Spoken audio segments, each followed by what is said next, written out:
actions have consequences. Now available in paperback and e-readers, eSteam Cancel Vacation. Hell's aspiring angel takes on a social justice social media mob looking to cancel her in this all-new eSteam series adventure. Get eSteam Cancel Vacation in paperback and e-readers today. Better get the coleslaw, y'all, cause we're having us a barbecue. New York Mayor Eric Adams says the migrant crisis will destroy New York City at a town hall.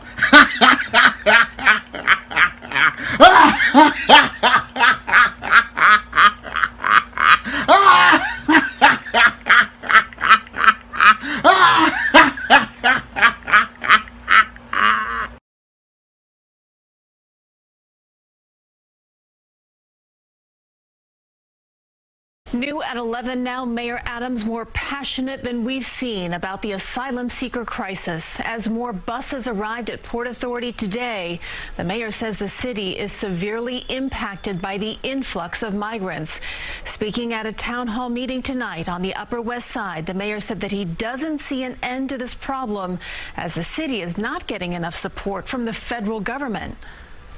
This issue will destroy New York City. Destroy New York City. We're getting 10,000 migrants a month. Now we're getting people from all over the globe have made their minds up that they're going to come through the southern part of the border and come into New York City. The mayor says the city currently supporting 110,000 asylum seekers that have arrived in the 5 boroughs since April of 2022. Now, on a town hall meeting on the Upper West Side, the mayor stated that the migrant crisis doesn't seem to have an end, and he believes that if it continues to go on, it will destroy New York City. I don't know if this is politics or bad comedy. Now, this statement is a major embarrassment for the mayor, who arrogantly boasted back in December of 2021 that he was going to continue maintaining the sanctuary city policies established by the previous de Blasio administration. And back then, the mayor wanted to go out here and toe the party line because he believed that he would be able to go out here and virtue signal to most of these left-leaning New Yorkers that he wasn't going to be a racist like Donald Trump, the former president, and he also wanted to go out here and toe that party line as related to sanctuary cities because he wanted to curry favor with higher up politicians like New York Governor Kathy Hochul and President Joe Biden, believing that by being the bootleg from Brooklyn, he could pander his way into a higher political office in Washington or a higher state office if he decided to run for office after Kathy Hochul's terms ended. This was the covert contract that Eric Adams proposed as related to the dealing with the whole situation of sanctuary cities, and as he was out here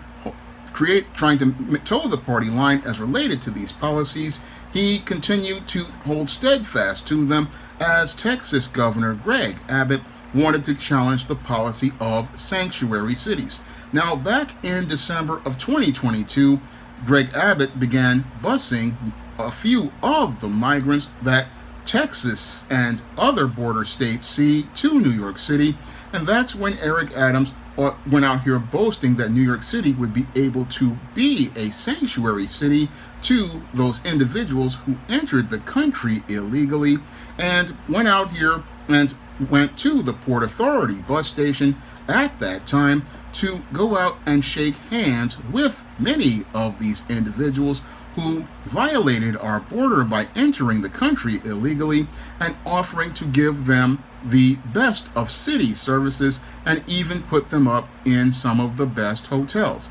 However, by March of 2023, the mayor started to sweat as related to this whole situation regarding migrants because as the city started to deal with 30,000 migrants, they began to overwhelm homeless services such as homeless shelters and even began to overwhelm many of the hotels that are a major part of New York's travel and tourism economy. And even though the city was dealing with being overwhelmed, the mayor continued to go out here and double down on his position of saying that New York City would be a sanctuary city, even though the city was dealing with a lot of expenses as related to trying to feed, clothe, and house all of these migrants who entered the country illegally, and this was putting a major burden on an already strained city budget that was already dealing with deficits from the de Blasio administration. And as the Adams administration wound up finding itself being overwhelmed by the sheer cost of trying to care for then 50,000 migrants, they started to look to participate in a passive-aggressive campaign to try to dissuade migrants from coming to the United States. This first started with a plan to go down to the border and try to hand out flyers to people, and in an effort to dissuade them from coming to New York. Unfortunately, this campaign was a major failure, and because most of the migrants at the border cannot read or write in any language, and many have been watching TV shows like Friends, Seinfeld, and Sex and the City, and want to live the New York experience and make that a part of their American dream. Unfortunately, as the Adams administration tried to dissuade them,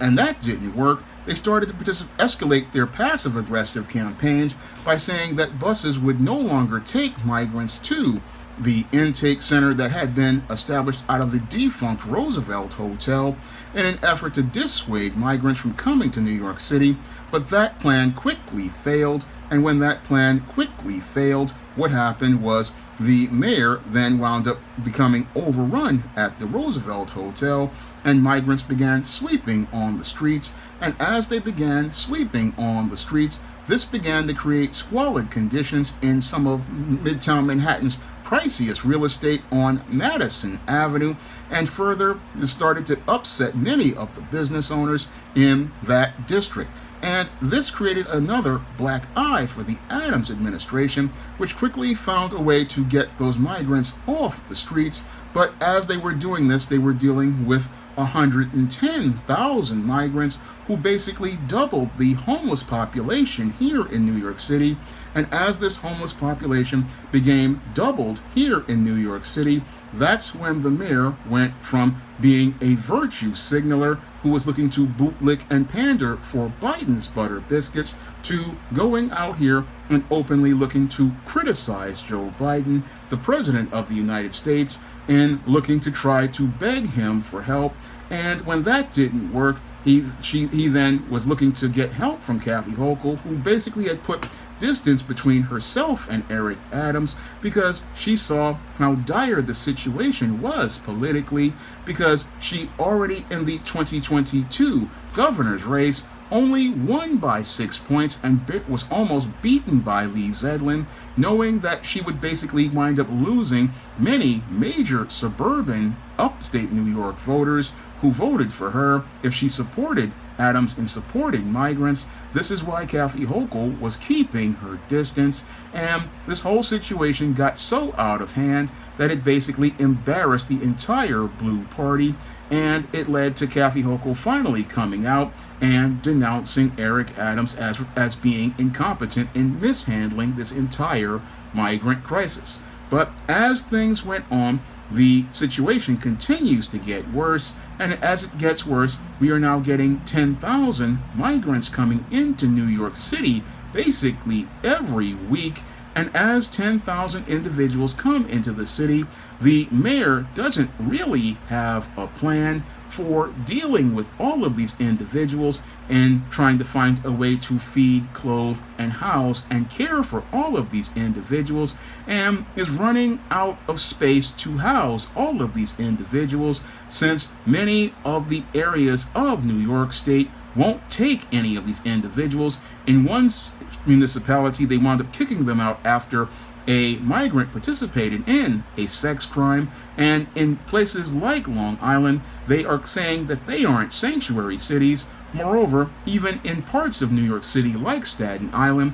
and Queens, people are starting to protest these migrants, and recent polls are stating that New Yorkers are basically fed up with migrants and want this migrant situation taken care of, but the only thing the Adams administration has to say about it is they're trying to decompress the situation, when all that needs to be done is go out here and turn the buses back around, and that would be the solution. But unfortunately, we have a lot of these politicians, again, looking to try to find a way out of this situation that won't embarrass them, but they clearly are embarrassed by this situation, and it's clearly doing damage to the polls of most of the blue party politicians, especially Eric Adams, who has been set up to be a political fall guy, and set up to be a political fall guy by the same blue politicians that he was going out here looking to chase the favor and approval of, Joe Biden and Kathy Hochul. And as the bootlick of Brooklyn has been basically set up to fail, he's been out here begging for help from the Biden administration, which has never contacted him in over a year, and continues to remain silent because they know that if they go out here and give any help to Adams and many of the politicians of cities like Portland, Chicago, Los Angeles, and Washington, D.C., as related to migrants, this will alienate most of the voting bloc, and it will lead to many Americans who are barely making a living these days and trying to just get by to have less incentive to vote blue no matter who,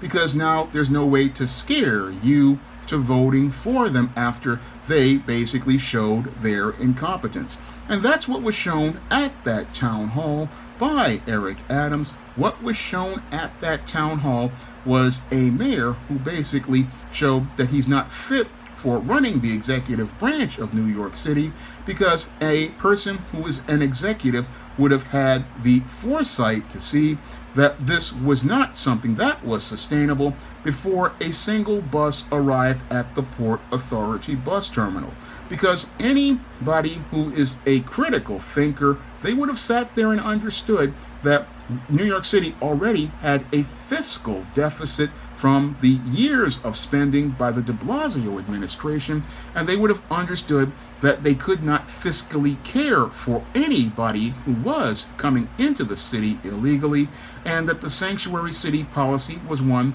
that would be completely unsustainable if you have a deficit. Because if you have a deficit, that means you are not taking in as much money as you spend. So there's no way you could go out here and care for these individuals. No, if you understood basic fiscal policy as related to New York, you would have never let one bus stop here, and you would have just turned all those buses back and said that this is a federal situation. Unfortunately, because the mayor wanted to go out here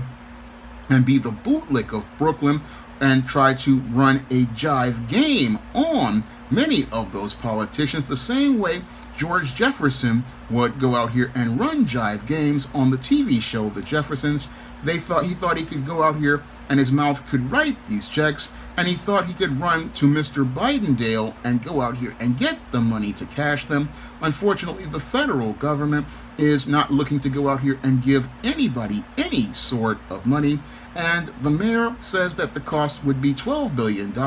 and hope to get federal funds from the Biden administration, but that's not going to happen because, again, all monies have to go through Congress, and with a red Congress in charge of the House, no money is going to get approved to pay for people who entered the country illegally. So this is basically a done deal and a checkmate to the Adams administration, and it doesn't matter how much pathetic behavior Adams participates in. He's basically gone out here and ensured that he will possibly not get elected in the primary of 2025 for a second term as mayor, because his complete mismanagement of the migrant situation basically shows how incompetent he is, because to go out here and put on a virtue signal and not really count the cost as related to the economic cost of caring for individuals who enter the country illegally show a lack of leadership Moreover, he shows a lack of leadership because all of those services could have been provided to New Yorkers. And what's even worse, we had New Yorker families that were homeless taken out of shelters. We had veterans who served our country taken out of shelters. Many American citizens put last because Eric Adams wanted to virtue signal and pander to Hispanic voters. And as he looked to pander to Hispanic voters in this gambit, he wound up losing as he wound up getting overwhelmed. And this embarrassing situation at that town hall meeting just basically cements that the mayor right now is unfit for leadership, because here we have a mayor who again put his feelings and looking to bootlick and pander to others in his party above the needs of New Yorkers, and did not show that he was somebody looking to maintain a quality of life, because to sit there and make an emotional statement that New York will be destroyed by migrants, it basically shows that this mayor is completely incompetent and incapable of leading New York City, but through a self-inflicted crisis, because this crisis was one that was inflicted by the mayor, and it was inflicted because he was arrogant enough to go out here and think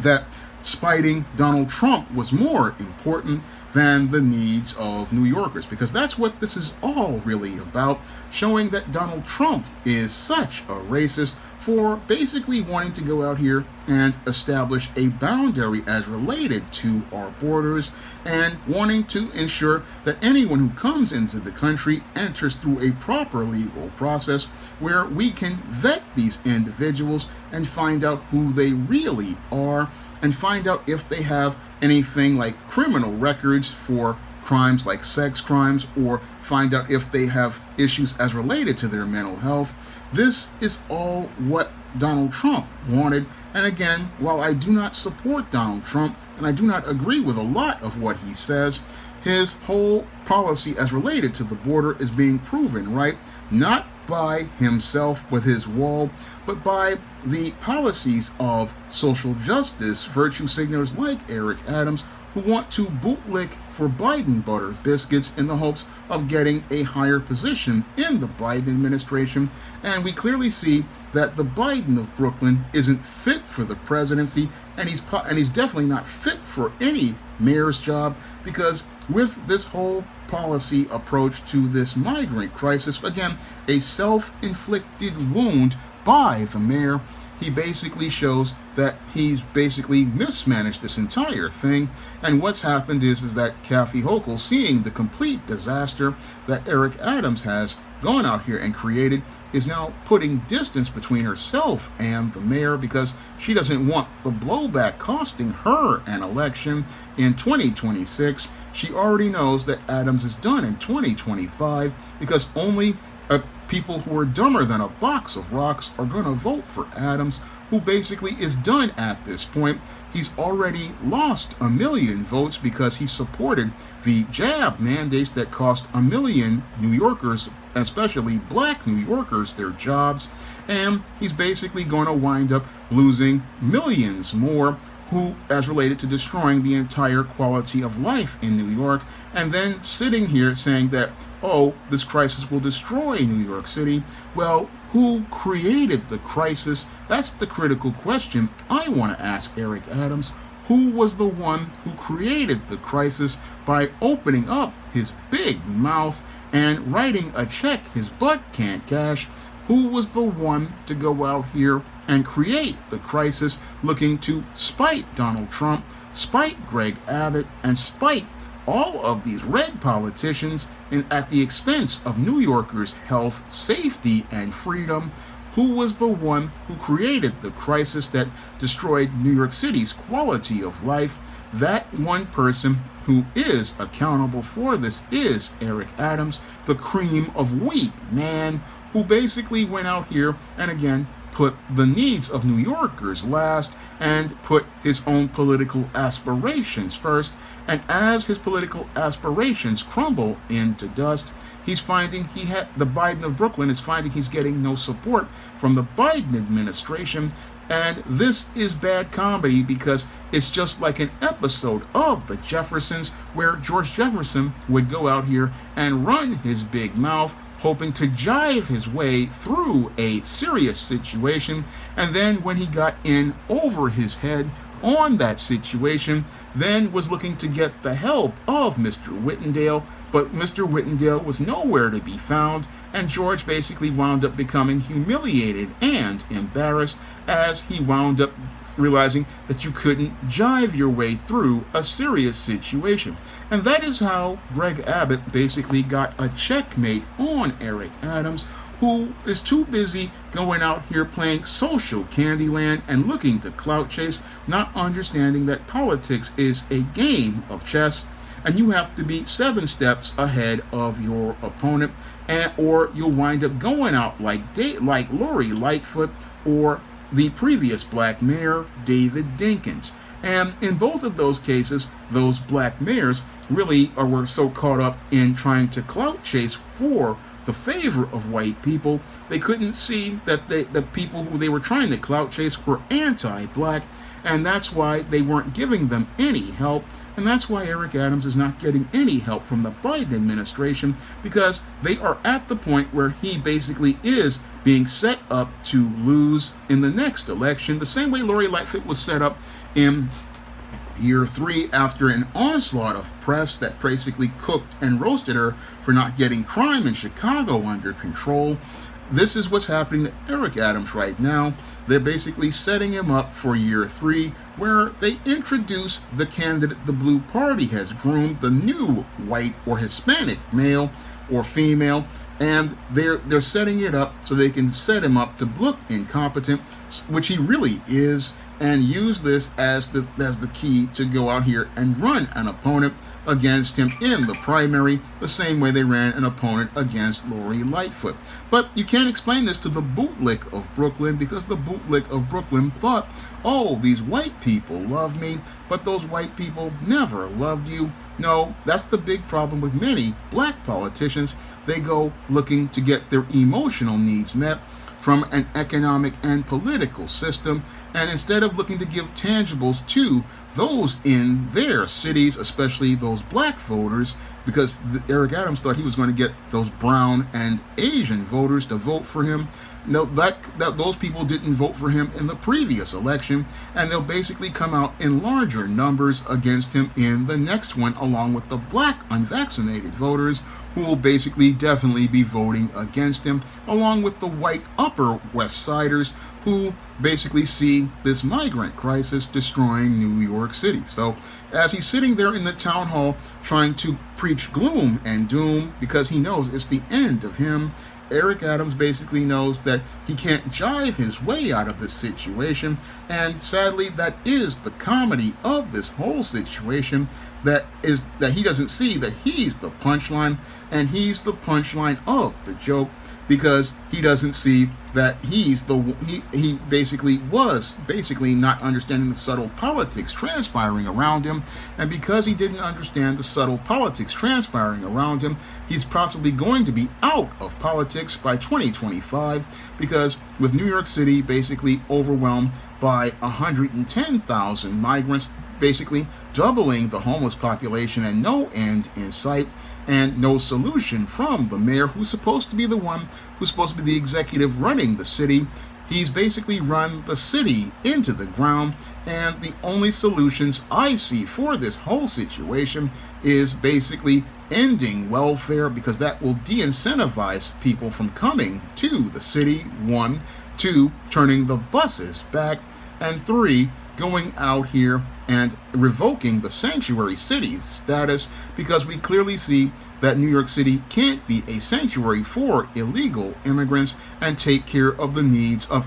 tax-paying New Yorkers. Now, if you want to pick up some of my positive black fiction on the SJS Direct imprint, like the ISIS series, the Esteem series, the John Haynes series, the books of the Spinsterella trilogy, my business novel Recipe for Success, and my sorority novel The Thetas, and my vampire novel Eternal Night, and my nonfiction men's issues books, you can find all those books on Amazon.com. in paperback and Kindle format. You can also find them at other online booksellers like Smashwords, the iBookstore, Google Play, and Barnes & Noble. And if you'd like to see me make more videos taking the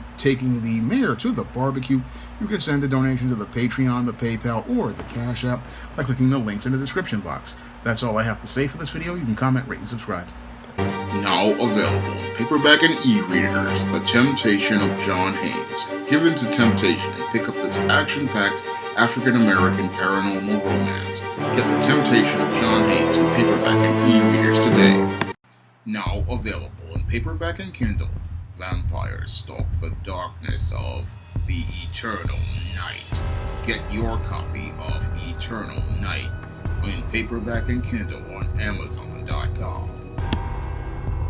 Support Black-owned and Black-operated digital broadcast media. www.niceradionetwork.com. Nice Radio Network, broadcasting 24 hours a day, 7 days a week.